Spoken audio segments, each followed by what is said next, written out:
అల్లు కుటుంబానికి చెందిన కొత్త థియేటర్ అల్లు సినిమాస్ లో ఇప్పుడు ఏ సినిమా ఫస్ట్ పడుతుంది అనే చర్చ మొదలైపోయింది. ఈ మల్టీప్లెక్స్ లో ఫస్ట్ షో ఏ సినిమా ప్రదర్శిస్తారు అన్న ప్రశ్నకు ప్రస్తుతం రెండు పేర్లైతే గట్టిగా వినిపిస్తున్నాయి.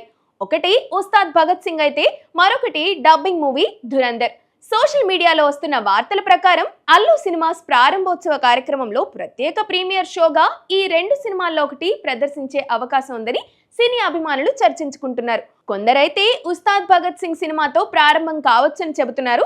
ఇంకొంతమంది అయితే దురంధర్ సినిమాను మొదటిగా ప్రదర్శనగా పెట్టే అవకాశం ఉందని కూడా అంటున్నారు. అయితే 3D మోడల్లో అత్యాధునిక సాంకేతిక సదుపాయాలు కల్పిస్తున్న ఈ థియేటర్ లో ఫస్ట్ ఏ సినిమా రాబోతుంది అన్న విషయంపై అల్లు సినిమాస్ యాజమాన్యం నుంచి కానీ సంబంధిత సినిమా నిర్మాణ సంస్థల నుంచి కానీ ఇప్పటి వరకు ఎలాంటి అధికారిక ప్రకటన అయితే రాలేదు.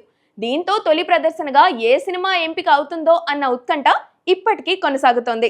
మార్చ్ 19వ తారీఖునే ఉస్తాద్ భగత్ సింగ్ తర్వాత దురంధర్ ఈ రెండు సినిమాలు రాబోతున్నాయి.